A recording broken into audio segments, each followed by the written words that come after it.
Video শুরুতেই তোমরা দেখতেছো আমি রেডি হচ্ছি, এখন চুলটা ওরম ধরে দেখতেছিলাম যে ওরম ভাই ভালো লাগতেছে না শাড়ি দিলে ভালো লাগতেছে, সবসময় তো শাড়ি আর ভালো লাগে না। তারপর চুলটা আমি এরম ভাই বাইন্ধে নিলাম, পিছনের মেসি ব্যাকগ্রাউন্ডটা একটু অ্যাভয়েড করে যাইও। পুজোর সময় তো সবার বাড়িতে জার ফুক চলে, তো আমাদের বাড়িও চলতেছিল, চলতে চলতে হঠাৎ ঠাকুর দেখতে বেরোয় গেছে। ওই ধর গাড়ি আমাকে জন্য দাঁড়ায় রয়েছে, আমি আর আমার বোন দুজন মিলে গাড়ির মধ্যে উঠলি যে আমাকে এত বিরক্তি লাগে গাড়ির মধ্যে। তোমাকে কার কার সাথে ইয়ে হয় একটু জানায় তো।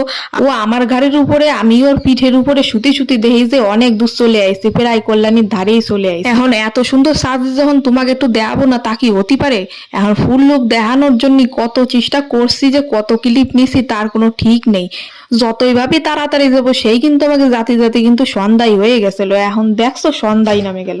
এত পরিমাণে ভিড় হয়েছে গাইস, আমি কি কব, এই জায়গা দেখতেই পাচ্ছ তোমরা। এত পরিমাণে ভিড়, এত পরিমাণে ভিড়, পুরো মনে হচ্ছে যেন পশ্চিমবঙ্গের যত লোক আছে সব মনে হয় আইটিআই মোড়ে আসে জমা হয়েছে। আসল জিনিসটা